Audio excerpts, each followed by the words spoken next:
In this episode, Google Buzz, 10 reasons why you can't have an iPad, and Apple Aperture 3.0.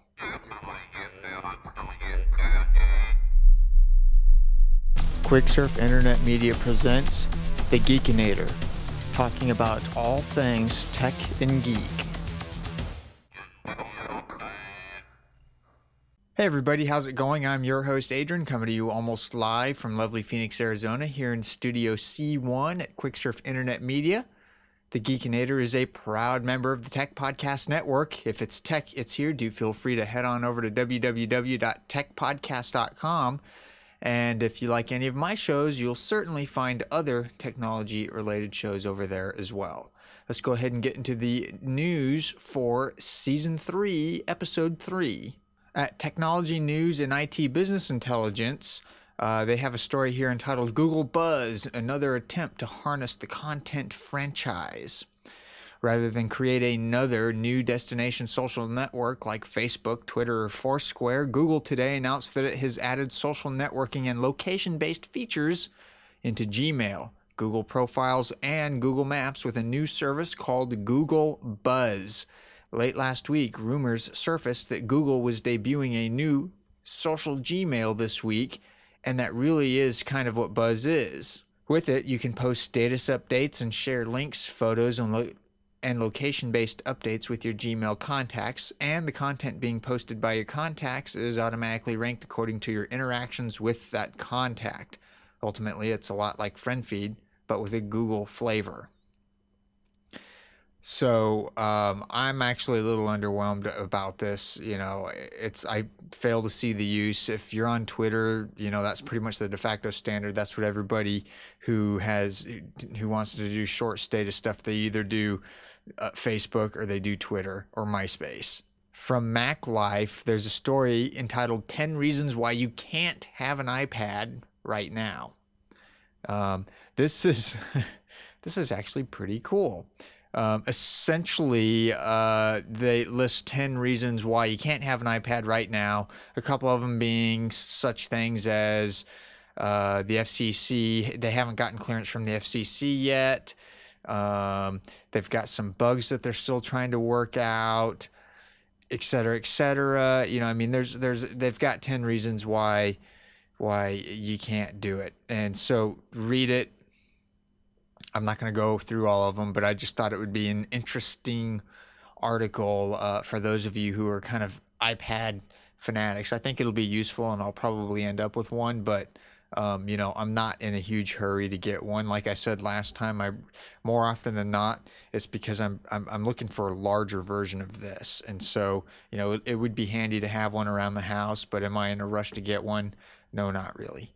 From KDE.org, KDE SC 4.4.0 has been released. Today, KDE announces the immediate availability of the KDE software compilation 4.4 Kaikaku, bringing an innovative collection of applications to free software users. Major new technologies have been introduced, including social networking and online collaboration features, a new netbook-oriented interface, and infrastructure innovations such as the KAuth authentication framework. According to KDE's bug tracking system, 7,293 bugs have been fixed, and 1,433 new feature requests were implemented. The KDE community would like to thank everybody who has helped make this release possible. This is pretty good stuff. Definitely check this out, especially if you're a Linux user. From CNN Tech, there's a story called a new Apple product is Aperture 3. Basically, Aperture is the big brother to iPhoto if you use a Mac. iPhoto is Apple's consumer level photo managing application, and Aperture has been upgraded. It was previously 2.0. It's now version 3.0.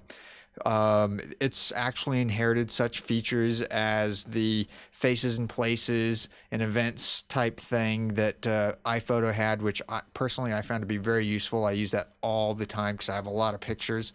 I've actually been looking at getting Aperture and was holding off, hoping that they would add some of the more iPhoto-like features for the simple fact that once you get beyond 15, 20,000 photos, iPhoto starts to kind of break down a little bit. And so Aperture 3 has kind of been designed.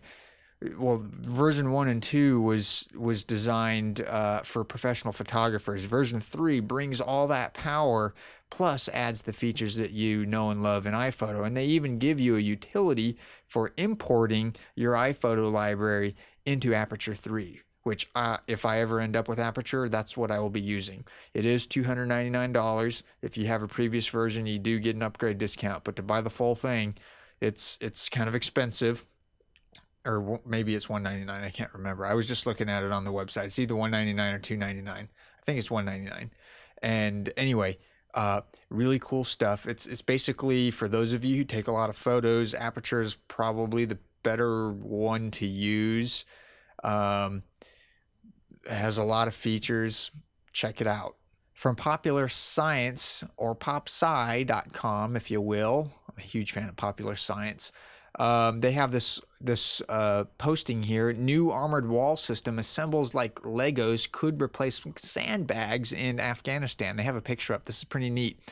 Attention recruits, those of you landing in Afghanistan in coming months may not have to engage in the sandbag stacking and trench digging usually associated with lowly gruntdom. An $800,000 investment in an armored wall system known as McCurdy's Armor could have Marines rapidly erecting 6.5-foot tall mortar, RPG, and bulletproof fortresses in less than an hour, saving the days it can take to fortify an area by conventional means and making forward operating units more nimble. So less lost lives is pretty cool. This is kind of neat. They do have a photo of how this works, and it's kind of in miniature, but it's very much like Legos. You're assembling this wall, and the outer shell of it is like this really super thick armor, and then they have this internal structure that's designed to hold it up, and it very much looks like they would be assembling it out of Legos. So it's like Legos, not out of Legos, but like Legos. Pretty neat stuff. That's pretty much it for this edition of the Geekinator podcast. As always, I thank you for listening and watching.